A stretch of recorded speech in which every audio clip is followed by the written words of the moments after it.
flip to the NFC North now. It's a guy who can make people miss. The Bears selected David Montgomery. They let Jordan Howard go. They have Tariq Cohen in there as well. So I don't think you can start a Bears discussion with us inside the PFF walls without starting at Mitchell Trubisky.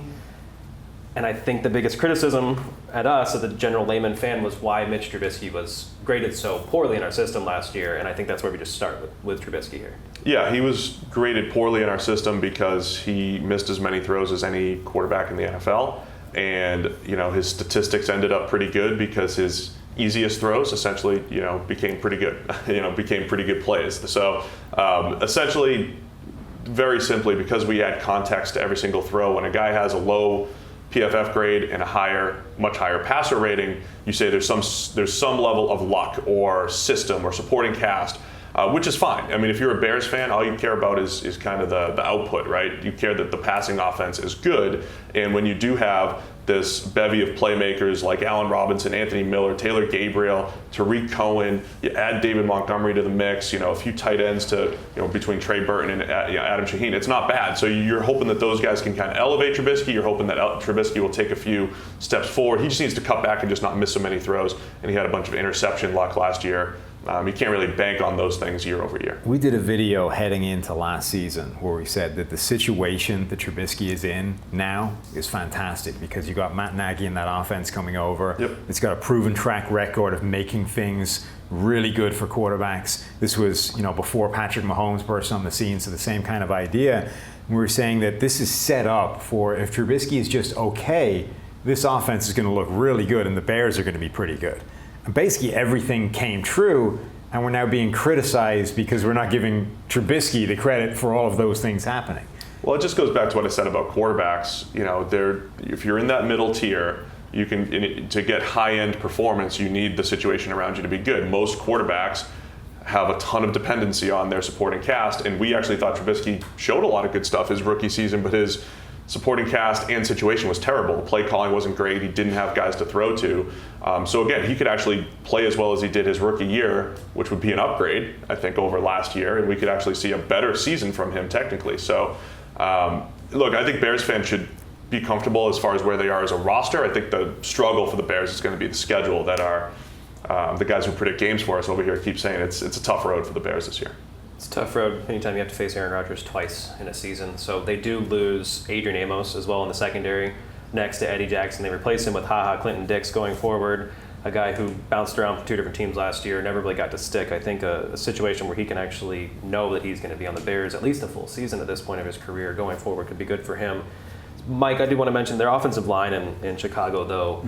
Guy in James Daniels played out of position last year based on where he played at Iowa, and now he's moving back to center this year. What do we think with Daniels there and then kicking Cody Whitehair back out? I think it was always going to be tough for Daniels. He was super young coming in. I think he was drafted. He was 20 years old. And that's big along the offensive line. It's just you don't have time to develop. He looked 20 years old when he was coming out. He wasn't necessarily strong enough to come in and play an NFL schedule. So I do think that the transition from center to guard that he had to make last year, thought he was a more natural center, and I thought actually Cody Whitehair would be a more natural guard. So now they agreed with me, and now they're flipping those two guys, and I think it just could have gelled the interior of that offensive line a little bit more. I think also Kyle Long coming back healthy would be big for them. It was already a fairly good offensive line. I think it could get even better in 2019 here. That's good because they have to go against some pretty stout defensive lines, or at least defensive linemen. Most notably now, flipping to the Lions, Matt Patricia's second year. He brings over a guy that he previously coached with the Patriots, Trey Flowers, making him one of the higher paid defensive players in the league. What do we like about Trey Flowers? He's good at everything, really. He's a good run defender. He can rush the passer with power. He can win off the edge, and he can win from multiple spots along the defensive line. We saw New England put him over the center, put him over the guard, or rush off the edge. And it's good because the Lions were building a defensive line that was really good at stopping the run, and they needed a little bit of pass rush potential off the edge there. The other interesting thing is going to be seeing if all of those kind of surprising, impressive performances from those defensive linemen that they collected, almost all from Alabama, if they continue, we still going to see Deshaun Hand be good, or is that just a random flash in the pan year one? Same with, A'Shaun Robinson. We obviously know Damon Harrison is the best run defender in the game, but it's a weird collection of players that were playing surprisingly well. Was that just a strange confluence of events, or is that coaching from this staff. They're doing what the Falcons did a few years ago, where we said it feels like they're trying to build that old school defense from the 80s that's going to stop the run first. And, the entire Matt Patricia era essentially has been build the run game and build a good run defense. So I think that's, so normally we would say we would do the opposite. But, if there is a guy that I want to see this work with, it's Matthew Stafford, right? Because the whole narrative of his career has been, he's a stat guy, he's going to put up passing yards, but he's never had a run game. So we'll see if this does actually translate to wins a little bit with the run game, but I still think that's you want Stafford putting up his best production in the pass game, and you want to do that with playmakers and offensive line, and I'm not sure that they're there yet as far as building around him the right way for the pass game. Building the run game and run defense game, it's a bold strategy for them there. They do have a weak link at the quarterback if they're going to have Tease Tabor go into the season as potentially quarterback number 2 there, a guy who gave up literally a perfect passer rating on throws into his coverage last year. So you talk about a guy who struggles, and they have Rashawn Melvin maybe battling for number 2 there. He had 2 good years with the Colts, signed a big deal with the Raiders, didn't stick, and now we're on his 3rd team in 3 years. So going forward, those cornerbacks do have to defend. I said it earlier, Aaron Rodgers, and a guy, yes, Steve, he led the league last year. He set the PFF record for most throwaways in a season. Is that him gun shy in the pocket, maneuvering the pocket, losing that ability to maneuver the pocket, or is that just him being smart? I think it was a lack of trust in the offense, his playmakers. I think he just had too many negative plays. As great as he was when he actually threw the ball, had a ton of big time throws, limited turnover worthy plays. I mean, he is a spectacular thrower of the football.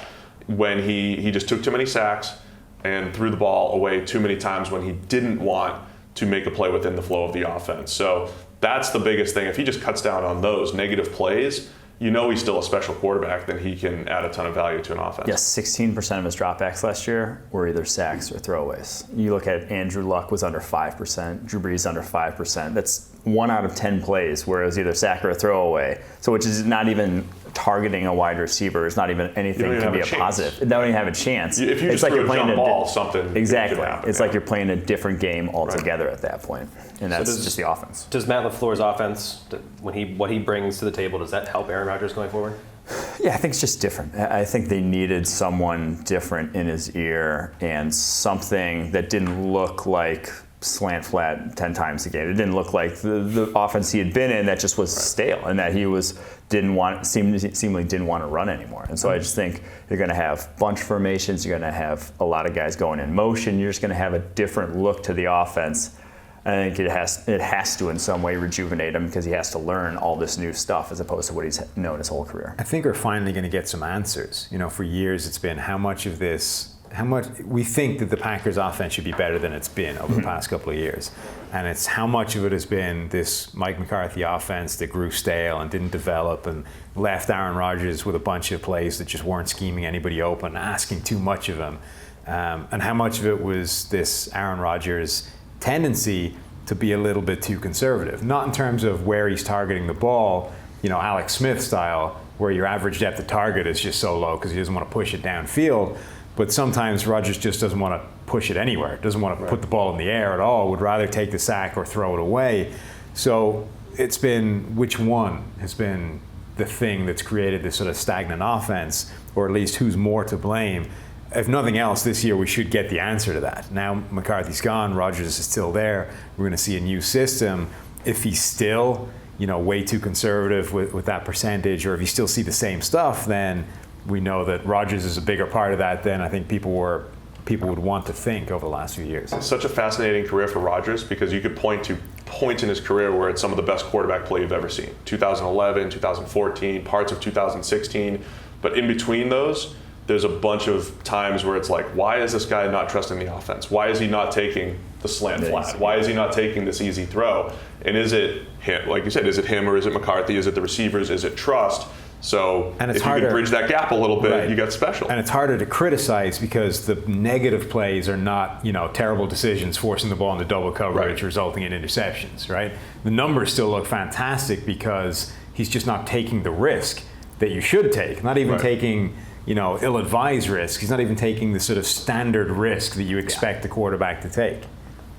He does have to get a good number 2 now. We know for a long time he had Jordy Nelson as his number 1, and then Devontae Adams emerged. Now Nelson's gone. Adams is clearly maybe one of the better receivers in the entire NFL.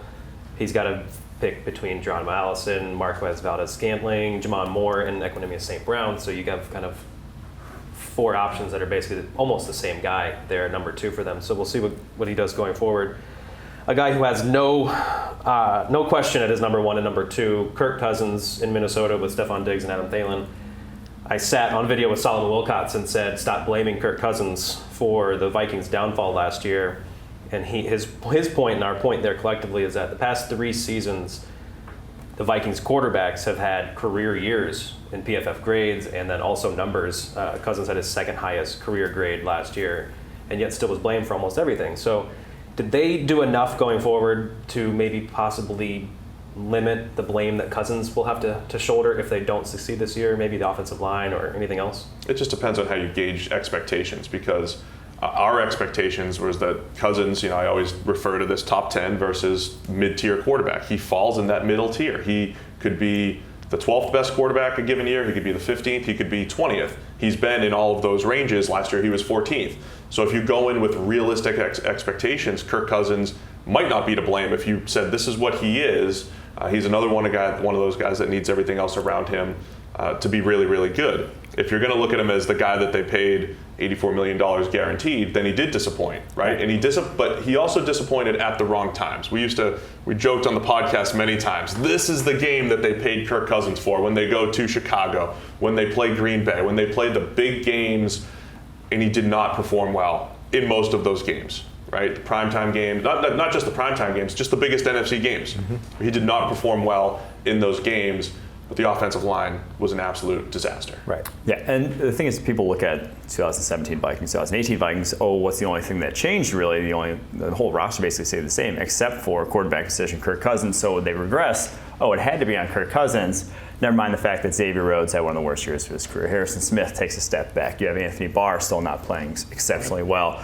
Everson Griffin, leaves the team for an extended period of time. Just a lot of things went wrong at a number of different places. I think there's still a ton of talent on this roster, but it's another team that we go back to, we talked about the Dak Prescott situation. You paid a guy $30 million, you can't add talent anywhere. Right. You're stuck with that roster you have. Some guys start to regress, all of a sudden you're screwed. Yeah, Cousins is a quarterback contract version of Ndamukong Suh, in that no matter what he does from this point on, he won't live up to that contract, so he'll be seen as a disappointment, and he, as the quarterback, will take the blame for that. Realistically, Cousins had the same season last year that he's had every other year of his career and performed exactly the same. You didn't get anything different than you would have expected to get out of Kirk Cousins when you signed him to that contract. So you can't be, it seems unfair to blame him for that. He did what you would expect him to do. Now, the point I think that's fair is that idea of, you signed a sort of high variance, volatile quarterback because he's capable of those big games where you're 2-3 scores down. Where you rely on him. Right, in a way previous quarterbacks haven't been. They're more conservative.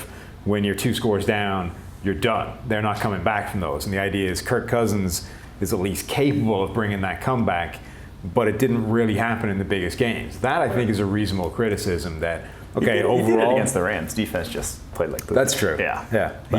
He kept them in that game. We sat here last year at this time and said the last few Vikings quarterbacks, Teddy Bridgewater, Sam Bradford, Case Keenum, were all top 10 at protecting the ball, avoiding turnover-worthy plays. And the big question was, is Mike Zimmer going to make Cousins play like that, or are they going to let him go and win games? I think that they leaned a little bit on the conservative side, whether that's Cousins' decision-making, whether it's the play calling, whatever it is.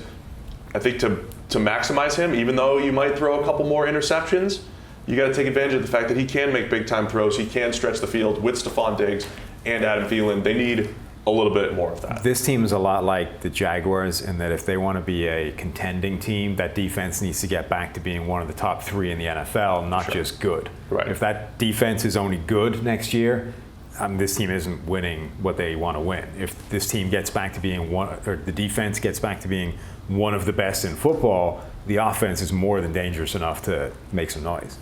And we'll remind the viewers one more time for bang the table for Hercules Mataafa coming off injury and actually contributing this year maybe for the Vikings.